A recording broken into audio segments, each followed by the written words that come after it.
a esse Juventude 2, Grêmio 0, com toda a parcimônia, toda a tranquilidade, mas ainda assim alguns apontamentos necessários. Eu não quero aqui definir como o torcedor do Grêmio deve analisar, fazer as suas análises, ter as suas opiniões nesse momento sobre alguns jogadores, mas assim, eu tenho muito receio de análises definitivas, para o bem e para o mal. E aqui estou para dar a minha opinião. Você que está do outro lado, né, provavelmente veio aqui para saber o que eu penso. E a gente debater nesse canal que a gente tem super aberto aí a respeito disso.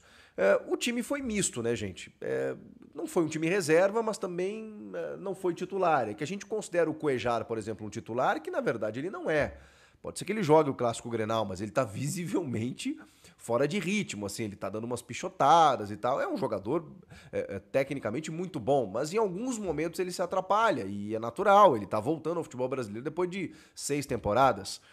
Temos alguns problemas defensivos e mais do que isso, temos um posicionamento que deixa sempre a nossa defesa muito exposta. O Grêmio não tinha tomado gols até então. E isso não é, na minha opinião, mérito exclusivo do Gabriel Grando, que foi pouco exigido nos jogos anteriores, diferentemente do Juventude, que é uma equipe de Série A, muito bem treinada, que tem jogadores de um outro nível, então era natural que o Grêmio fosse mais atacado. E quando você coloca jogadores de um sistema defensivo, de uma proteção, que são, existe um motivo pelos quais eles são reservas, nem todos, mas assim, alguns são reservas e não titulares, e aí você já tem um problema de entrosamento ali. E quando você joga numa linha mais alta, deixando alguns buracos defensivos, especialmente pelo lado direito, com o João Lucas, que até agora não mostrou a que veio, né?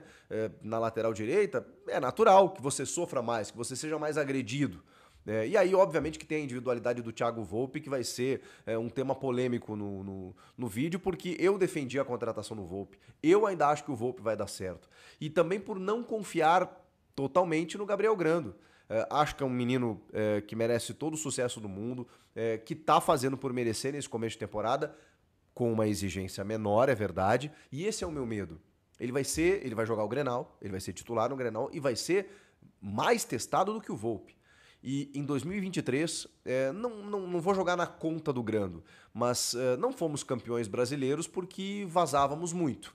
Tem a questão da proteção à defesa, tem a questão dos problemas defensivos do time, mas tem a questão de alguns gols totalmente defensáveis que ele acabou tomando. E não fosse isso, o Grêmio teria sido campeão brasileiro. Então é um combo, mas o Grando estava nesse combo. O meu medo é a gente entender que o Grando nesse momento, porque alguns não gostam do Thiago Volpi, que ele seja a solução. Quando em algum momento ele não foi. E será que agora, por uma temporada no Cruzeiro, em que ele não jogou, ele retorna e agora ele vira a solução? Esse é o meu medo. O Grêmio foi no mercado atrás de um goleiro experiente, um goleiro que sabe jogar com os pés. Se atrapalhou no primeiro jogo. Gente, sério. Se atrapalhou no primeiro lance ali, ok, ele atrasou um pouco a passada, o cara tá chegando, mas não adianta, né? Ele já tem uma rejeição grande, tudo isso se potencializa, ainda mais quando tem o fato. O fato é que o Grêmio não tinha tomado gols, com ele toma 2, e aí tem o primeiro gol que muitos vão achar que foi culpa dele, eu acho que ele faz um milagre, e na sequência o Batalha, depois de uma jogada maravilhosa do Juventude, o Juventude venceu com méritos, jogada do Jean Carlos, que entra, muda completamente o jogo, o Fábio Matias enxergou muito bem isso, ele dá um toque de letra, vem o cruzamento, bate, rebate, o Volpi defende e o Batalha faz o gol. Então, assim, é muito injusto você culpar o goleiro por conta de todo esse contexto. E aí o segundo gol, eu também não considero falha do Volpi, tá? Não considero. Eu prefiro dar mérito ao Jean Carlos. Que, cara, foi assim. Mas ele botou menos jogadores na barreira. Mas a bola foi em cima dele. Gente, peraí, né? Peraí. Olha o gol que o cara fez. Golaço, um petardo no ângulo, em cima. Uma bola forte.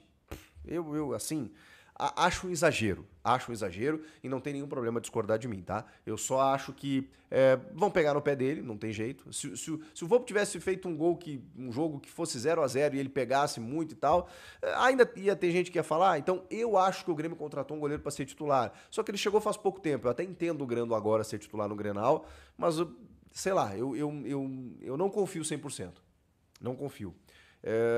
E acho que o Volpe também não estaria. Ele disse que tá pronto e tal, né? Até falou na zona mista ali, mas eu acho que seria muito em cima ele chegar e já.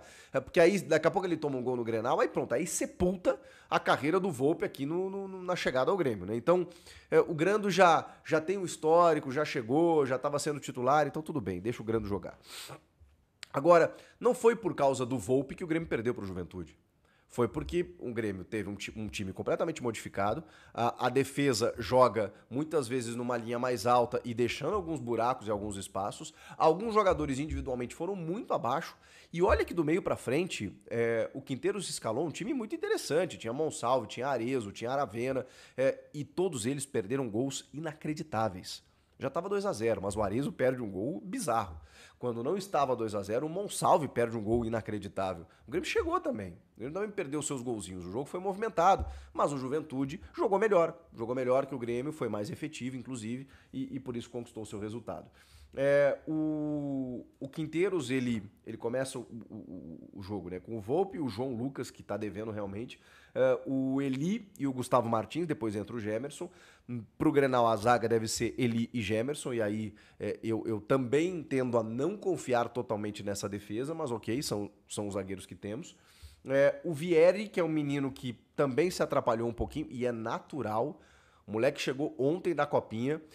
A gente imaginava que fosse jogar o Pedro Gabriel e de repente ele dá linha, né, pro Vieri, que é um zagueiro que tá jogando por ali improvisado, e isso é um problema, né? O Grêmio não resolveu o problema da sua lateral esquerda. Tentou o Lucas Esteves, tá tentando ainda, né, mas não resolveu a tempo de um clássico Grenal. O meio-campo ele começa com o Cuejar, depois entra o Vila Sante, né? O Dodi, depois entra o Aravena, porque aí o que acontece? Ele abre com o Edenilson jogando numa função mais aberta, né? O que acontece? Quando ele coloca o Aravena no lugar do Dodi, ele recua o Edenilson pro meio e abre os pontas. Pro Grêmio tentar alguma coisa. E o Grêmio até chegou depois disso, teve mais volume de jogo, mas não conseguiu resultar isso na vitória. O André Henrique já não foi tão bem como em outros jogos, entra o Pavon e o Monsalve pelo Cristaldo. O Cristaldo entrou tarde no jogo, na minha opinião. O Monsalve estava cansado, já tinha perdido um gol, não estava na sua plenitude. O Grêmio não jogou tão bem assim, é fato, é ponto, é um jogo. Ah, mas foi o primeiro grande teste. Ok, mas que as lições desse jogo sejam aprendidas. Primeiro, o Bright White não jogou, que é o melhor jogador do time. É o cara que dita o ritmo do meio para frente. Mesmo que o Arezzo tenha feito algumas boas jogadas na partida. Perdeu o gol feito, mas fez algumas boas jogadas. O Cristaldo hoje é titular. Mas o Monsalve e o Cristaldo podem jogar juntos, mas não vão, né? O time do Grenal tá escalado com o Grando, João Pedro, Eli, Gemerson e Vieri, Dodi, Vila, Cristaldo, Aravena, Pavon e Bright. Pode ser que, inclusive, no lugar do Pavon entre o Edenilson, né, aberto pelo lado direito, que o Quinteiros está gostando muito do Edenilson nessa condição. Mas não deve fugir muito disso. O Cuejar e tal, eu acho que não. Acho que ele vai com Dodi, Vila Sante, para não inventar muito nesse primeiro clássico. O que vale esse primeiro clássico? É o clássico, né, gente? É o Grenal, não dá para dizer que não vale muita coisa, que é primeira fase de Campeonato Gaúcho, até porque com essa derrota para o Juventude, o Grêmio tem uma condição diferente de tabela, né? O Grêmio hoje é o terceiro dos melhores primeiros colocados, né? O campeonato mudou um pouco o regulamento, mas só para vocês terem uma ideia.